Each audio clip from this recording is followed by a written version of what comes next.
Good morning, and welcome to this virtual worship gathering of the First Unitarian Universalist Church of Richmond. My name is Suzanne Short, and I am pleased to serve this community on the board of directors. Thank you for taking time to honor our connections in the ways that we have available until we are able to meet again in person. If you are a visitor here today, our congregation welcomes you, and we are so glad that you are here. Our church began in 1833 as a liberal Christian community. We are now a community of many faiths, journeys, and beliefs, guided not by a creed, but by a covenant to uphold shared principles marked by love, respect, and justice. Within this community, we welcome doubts and questions. We uphold one another amid all the storms of life, and these are indeed stormy times. Our community continues to work together to put our UU principles and values into action and to build beloved community and serve the purpose of justice for all in the Richmond community. If you are new to Unitarian Universalism, we invite you to check out our website, join our Facebook group, and reach out by email to membership@richmonduu.org. I hope everyone will consider stopping by our virtual coffee hour immediately after this service through a separate Zoom link available in Saturday's email and on Facebook. As a reminder, please do not hesitate to reach out to our staff or our care team if you are in need. Again, welcome to this joyful Sunday made sacred by all of us being together, worshiping and sharing our time with each other.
The Struggle for Freedom by Paul Sprecher.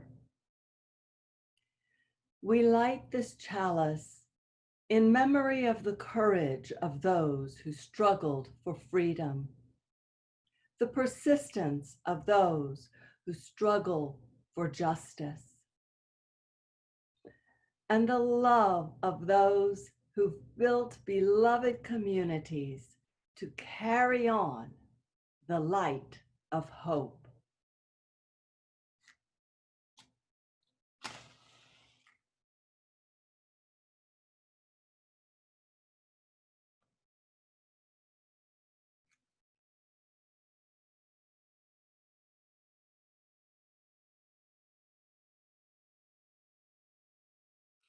Good morning.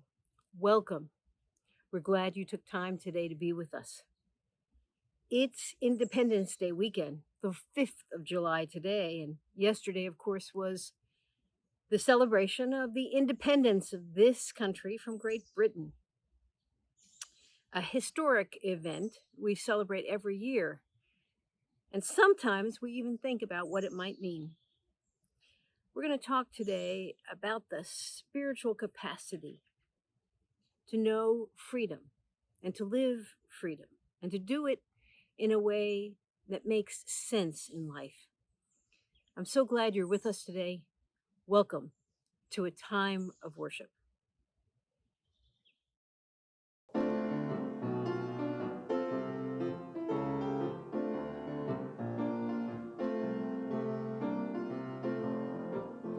I wish I knew how it would feel to be free.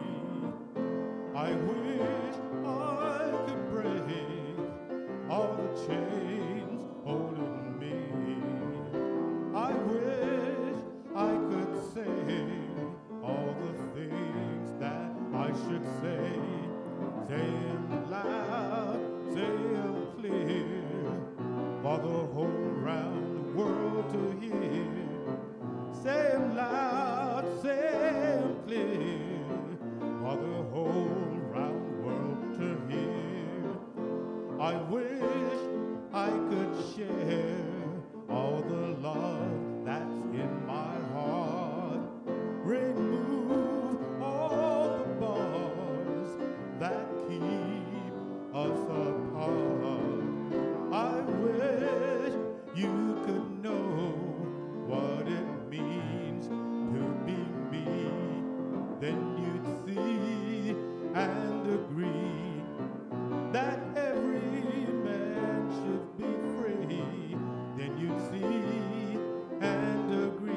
Hi, this is Rick Carr reading to you from Nebraska and sending it via email.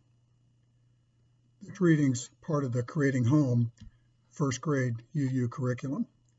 It's by Jeanne K. Groschmeyer, and it's adapted from a story, Circles of Light, The Flaming Chalice.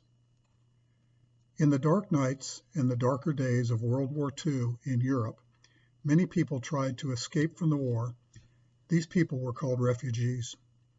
Some Unitarians in the United States decided to help the refugees and formed the Unitarian Service Committee.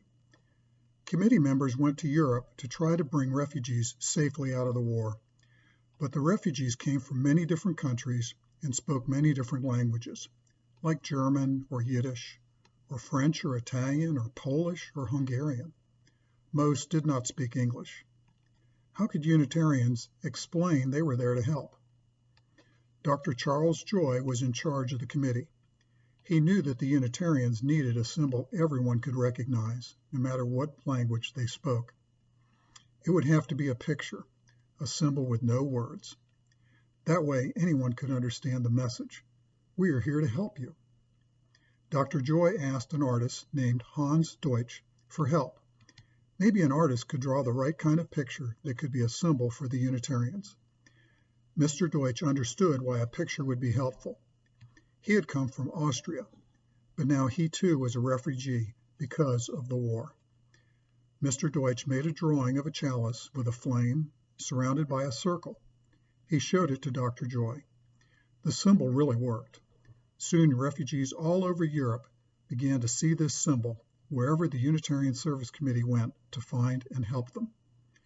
When refugees saw the picture of a chalice, a flame and a circle around the chalice that looked like it was protecting it, they knew they could trust the committee members. They did not need to speak English or even know how to read to understand the symbol. The picture gave the message of hope, freedom, and love that the refugees were looking for. After the war was over, Unitarians began using the flaming chalice and its circle as a symbol in worship. Later, the Universalists joined the Unitarians to form the Unitarian Universalist Association, and people started to draw the symbol with two circles instead of one. One circle is for the Unitarians, and one circle is for the Universalists. The circles are so close together that they overlap. The circles are connected, just as Unitarian Universalists believe that all of us are connected to one another. The flaming chalice is a faith symbol for the Unitarian Universalists. It is a symbol of learning, caring, and love. It is a symbol of hope, freedom, light. It is our faith home symbol.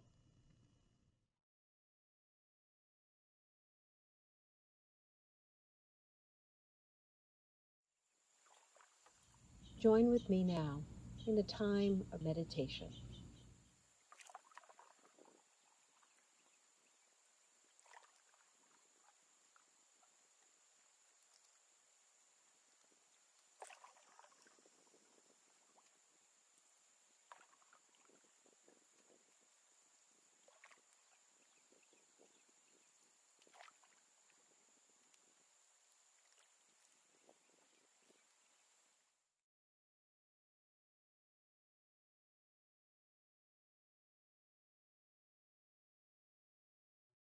Please join me in a time of reflection and prayer.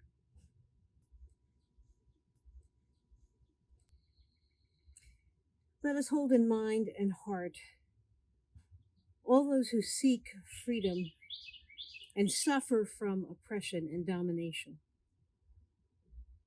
Let us keep in our very bodies the awareness of their suffering, the limits of their freedom, and what that means in this world. May we experience a deep longing for everyone to experience freedom, but a purposeful freedom that is meaningful and leads to peace among peoples. Spirit of love and of life, on this our Independence Day weekend, We're aware, deeply aware, that we were born to, came to, chose a place that held up the ideal of freedom and liberty, but did not live it fully. And let us resolve to be creators of freedom, developers of freedom, builders of freedom. And let it be a beloved freedom, which is centered on love and care, generous spirit, and hope. May this be so. Amen. Amen. Blessed be. Ashe.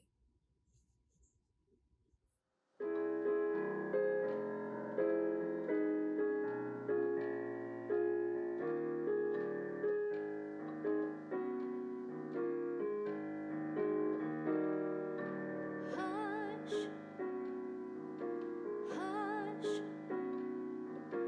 somebody's calling my name. Hush, hush, somebody's calling my name. Hush, hush. Somebody's calling my name. Oh my Lord, what shall I do? What shall I do? Sounds like freedom. Somebody's calling my name. Sounds like freedom. Somebody's calling my name. Sounds like freedom. Somebody's calling my name. Oh my Lord, what shall I do? What shall I do? Sounds like justice. Somebody's calling my name. Sounds like justice. Somebody's calling my name. Sounds like justice. Somebody's calling my name. Oh my Lord, what shall I do? What shall I do?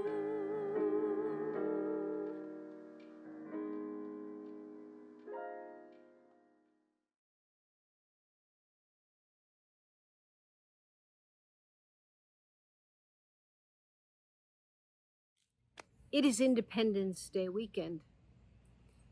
On the 4th of July, we celebrate the Declaration of Independence, the time when our founding fathers decided in Philadelphia that they drafted a statement that adequately represented who we were and what we were seeking as a people.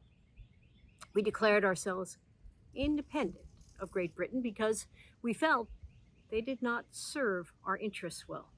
And in fact, when they wrote the Declaration of Independence, they imagined that it's natural for people to throw off a government that doesn't serve them well. And so, as Americans, we learned to value independence. We spoke of liberty. We spoke of the ability to do what one wants and with the least interference from government, as though the individual were the only thing that mattered. Well, it's a natural human tendency to think that the individual is the only thing that matters and that independence can lie with the individual, as can liberty and freedom. And so our minds tend toward that direction. But what about our spirit? What about our greater wisdom and learning? What about our faith in one another and humanity? We do declare that every person has inherent worth and dignity, even sometimes when they make really dumb and stupid choices or harmful and evil choices. It's one of the hardest things as a Unitarian to accept that that really applies to everyone. Our founding fathers couldn't have imagined it to be so. They had a blind spot for indigenous people whose lands they took away, though they had been well cared for and entrusted to one another in those tribes. They took it away as though it was theirs from the start. Part of this was religious thinking. In the souls of the people who came over, including our religious forebears, the Pilgrims, but others as well, they felt they were on an errand into the wilderness, that there was nothing there except these strange people who were pagans and they don't matter. And we were called by God to come in and put civilization and salvation into the foundations of this land. They really believed that. They really did. And our founding fathers couldn't have imagined that the females of the species might, in fact, have a thought or two in their heads. In fact, the richer they were, the more they seemed to value women who didn't express political opinion. That's why Abigail Adams, our religious forebear, is such a relief. Whew. She really kept John thinking about the women. But even most egregiously, most blindly, most of the people who came from the southern states were themselves slave holders. And they saw no humanity in the people they had enslaved. They saw no value in their opinions, and certainly no sense that they had a right to express what they wanted in life. We have spent a long time trying to unravel the problems that were created by that kind of mindset. And while I don't want to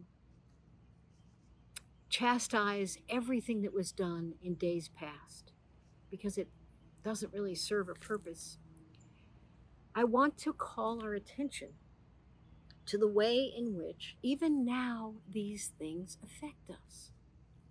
Right now, Richmond is in the middle of a big uprising in which calls to take down the statues are being made by everyone. Days in which the plinths on which the statues stand have been wholly redesigned to express the voices of the people who were oppressed and marginalized during the time of the dominance of the Confederacy. But those statues weren't put there by Confederates. No, they were put there by people 50 years after the Civil War who intentionally tried to revise the story to say what happened didn't happen, and that what did happen wasn't really anyone's fault, in order to make themselves feel good about the horrific consequences of trying to overthrow the United States government. They saw themselves as heroes and chevaliers, people with great aspirations and a noble cause. And it wasn't about enslaving people. Oh no, it was about states' rights. That was called the lost cause theory. It was a revisionist view of history which just ignored the facts. And it was so prevalent here that every school child in this Commonwealth was taught a bucketful of this. And being taught it by people they loved and trusted, they understood that's how it worked. My mother, who's going to be 90 this fall, tells the story of how she heard all these stories and was told that they were true. And in fact, she was a good student, and so she learned what the truth was until she began learning the real truth. Thank goodness my mother is someone who brings to life a great deal of curiosity.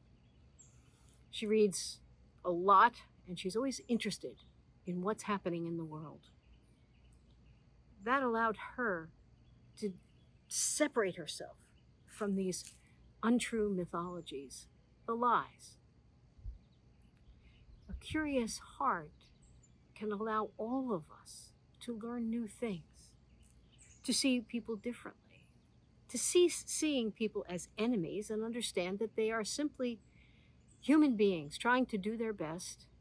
And while we may differ in our opinions, we actually have a great deal in common. I want to speak, though, about the seventh principle, where the highly valued individuals, where people who are in possession of inherent worth and dignity, come into a recognition that we are, in fact, interdependent. Interdependence is on our minds. That's why we wear our masks, because we're not only concerned about ourselves, we're concerned about other people with whom we come in contact. We are careful about not wanting to infect anyone else, about not spreading the disease and not allowing this virus to rise up. We're conscientious about that because we believe that one of the things you have to bring to be in community is a sense of fairness. Fairness, reason, acceptance of other people, a willingness to tolerate a new opinion without running away, a desire to make people feel that they belong. Community needs all of those things. And as long as we persist in mentalities that try to tell stories of dominance over Native peoples, or demean the value of people like those who were enslaved, or question the rationality of people like women, as long as we have those artifacts with us, we will suffer from the same kind of bad information. To change this culture away from one that values rich people over poor, and white people over people of color and indigenous people, in order to change this culture to one that listens to the voices of young leaders and that does not value corporations as human beings or above human beings. In order to become a culture that can do that, we have to build little cultures within that expand outward. There's a little culture down on Monument Avenue. It's not honoring the people on the horses, it's honoring people who lost their lives in police custody. We're honoring people who tried to make a difference. We've created a shrine that honors a different kind of culture. Have you been down to walk the circle? Marcus Peters Circle? Richmond has an opportunity to learn a new freedom. It's a beloved freedom. It is a freedom that recognizes the beauty of everyone, even as it accepts that some people can be pretty annoying sometimes. It works with love and care and listening. It does not allow for people in the center of everything to keep talking. It says, people at the margins come in. People who've been in the center step back. And that's hard.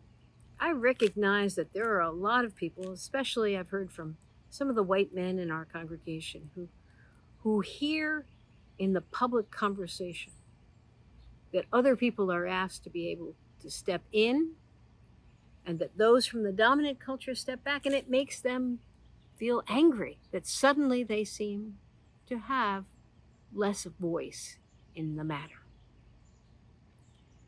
But please understand, as we go through this uprising and the cultural change it is looking to advocate for, we've already seen some of it in GLBTQ rights. We've already seen some changes in terms of Indigenous people being recognized as having a superior understanding of the ecology of this earth.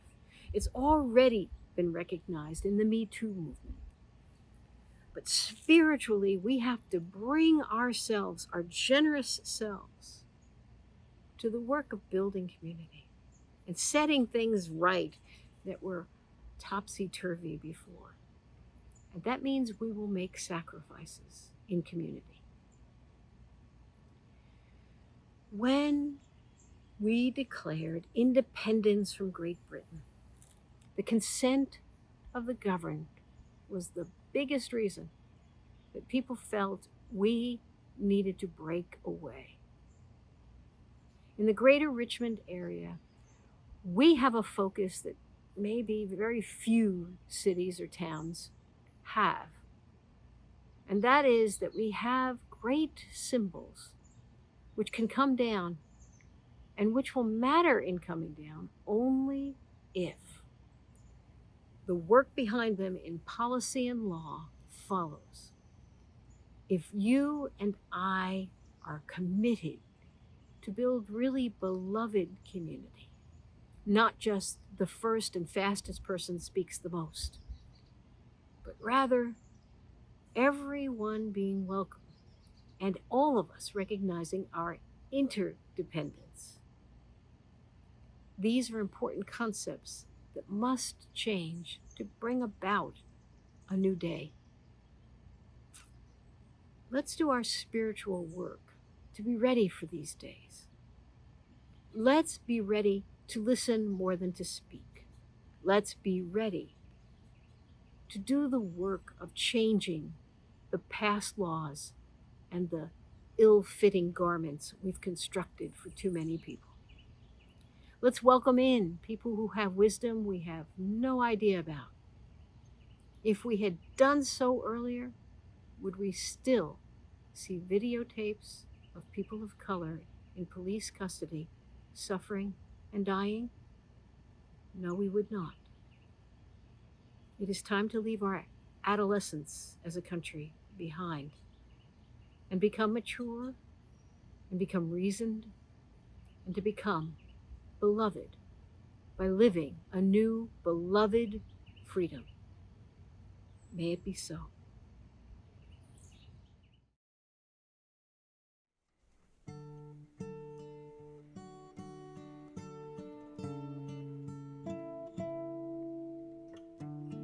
All we've been given by those who came before,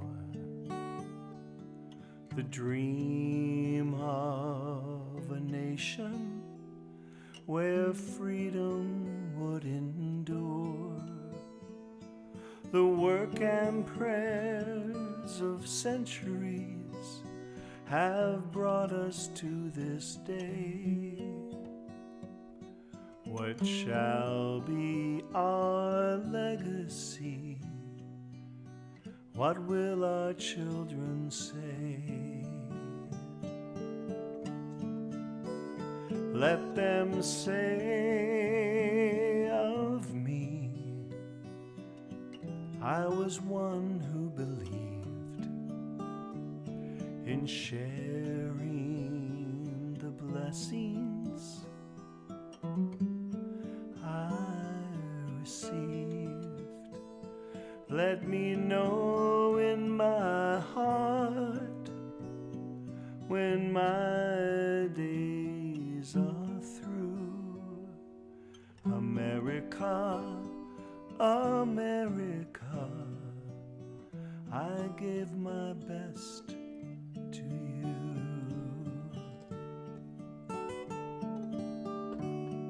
Each generation, from the plains to distant shores. With the gifts they were given, were determined to leave more. Battles fought together, acts of conscience fought alone. These are the seeds from which America has grown. Well, let them say of me, I was one who believed in sharing the blessings that I received. Let me know in my heart when my days are through. America, America, I give my best to you. For those who think they have nothing to share, who fear in their hearts that there's no hero there, know each quiet act of dignity is that which fortifies the soul of a nation that never dies. Let them say of me, I was one who believed in sharing the blessings I received. Let me know in my heart when my days are through. America, America, I gave my best to you.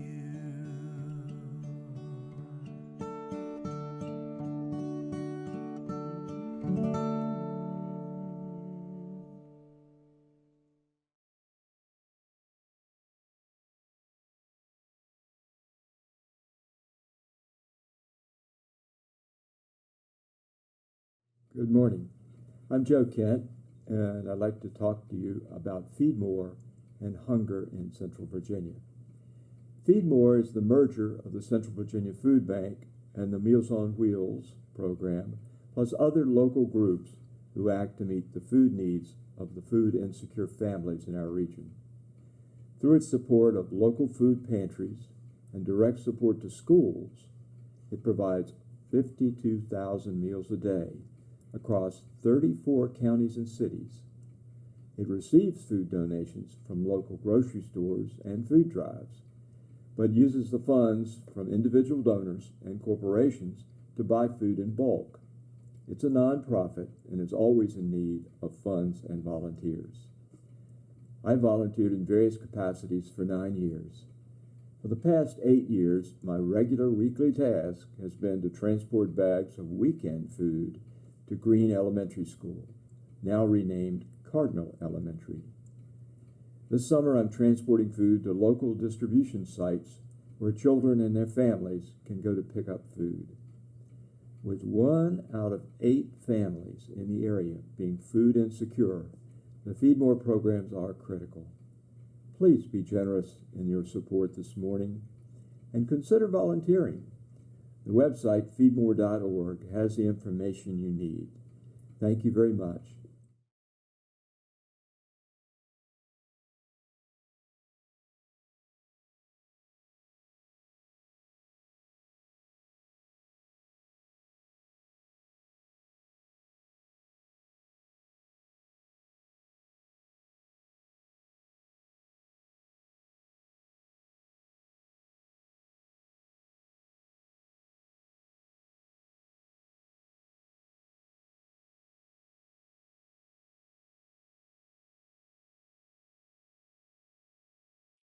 Today, we learned that our chalice was the symbol of hope and freedom to many.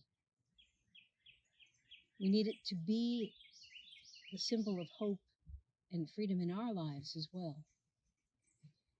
I hope you have a chalice at home. I hope that you let it burn while we are having service or other important decision times. And now we'll extinguish our chalice.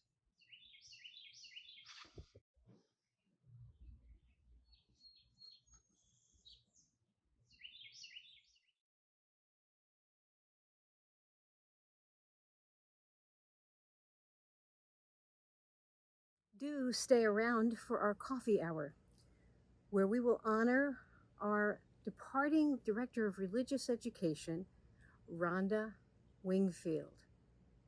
We'll also have a chance for all of us to go to our website, share reminiscences of your time with Rhonda, or perhaps a drawing or a brief video for greetings.